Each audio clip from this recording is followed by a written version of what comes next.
আসসালামু আলাইকুম viewers, সাদিয়ার্স cake and ব্লগে সবাইকে স্বাগত। তো আমার পেজের মোস্ট ডিমান্ডিং একটা ভাইরাল কেক নিয়ে আমি আপনাদের সঙ্গে চলে আসলাম। তো আজকে আমি যেই কেকটা ডেকোরেশন করে দেখাবো এটা হচ্ছে আমার পেজের একটা মোস্ট ডিমান্ডিং একটা কেক। আপনারা চাইলে এই কেকের ভিডিওটা দেখে নিজেরাও একটা কেক ডেকোরেশন করতে পারেন।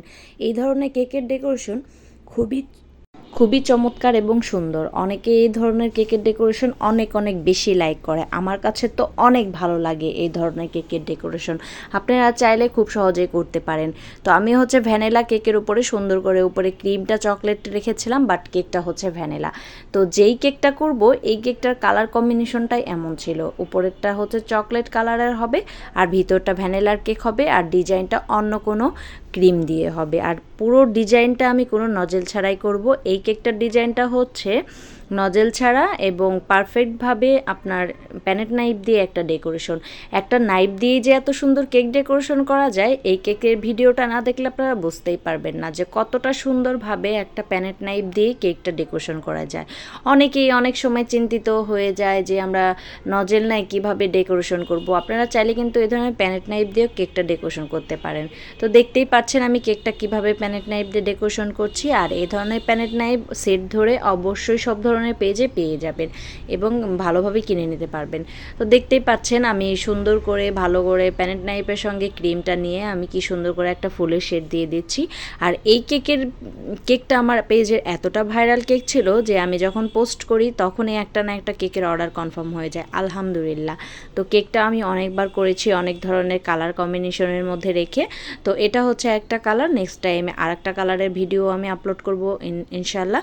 তো কেকটা আমার কাছে অনেক ভালো লেগেছে। আপনারা পুরো ভিডিওটা দেখলেই বুঝতে পারবেন যে একটা প্যানেট নাইফের সাহায্যে এত সুন্দর কীভাবে একটা কেক ডেকোরেশন হয়ে যায়।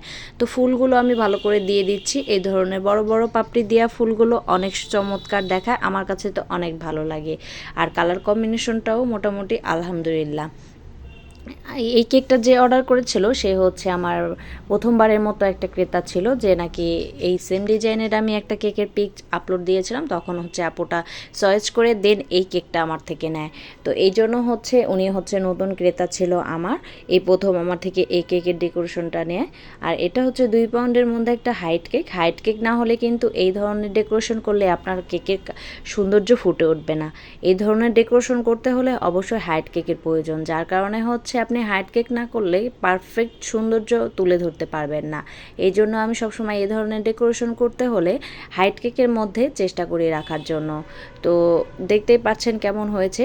আর এই কেকটা করার জন্য অবশ্যই পারফেক্ট ক্রিম লাগবে। পারফেক্ট ক্রিম টেক্সচার না হলে কিন্তু আপনার কেকটা সুন্দর হবে না। আপনি যদি নরম করে ক্রিম তৈরি করেন তাহলে কিন্তু আপনার এই কেকের ডেকোরেশনটা সুন্দর হবে না। সবসময় এই ধরনের কেকের ডেকোরেশন করার সময় চিন্তা করবেন সুন্দর করে একটা পারফেক্টভাবে ক্রিম তৈরি করে নিতে। তো আর গরমের দিনে হচ্ছে এই কেকটা করা অনেক কষ্টকর। আজকে যে গরম পড়েছে তো এই ফাটা গরমের মধ্যেও এত সুন্দর একটা কেক করতে পেরে আলহামদুলিল্লাহ অনেক ভালো লেগেছে আমার কাছে।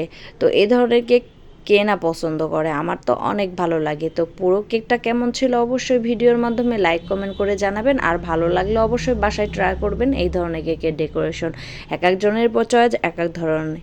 আমার কেকটা যার ভালো লাগবে অবশ্যই সুন্দর একটা কমেন্ট করে জানাবা।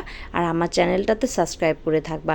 আমি কিন্তু ফুলের মধ্যে কমলা কালার দিয়ে অরেঞ্জ কালার দিয়ে সুন্দর করে ফুলের রেনও দিয়ে দিয়েছি, যার কারণে ফুলটা আরও চমৎকার দেখাচ্ছে। নিচে বোর্ডের উপরে একটু ফন্ডেন্টের উপরে নামটা লিখে দিয়েছিলাম।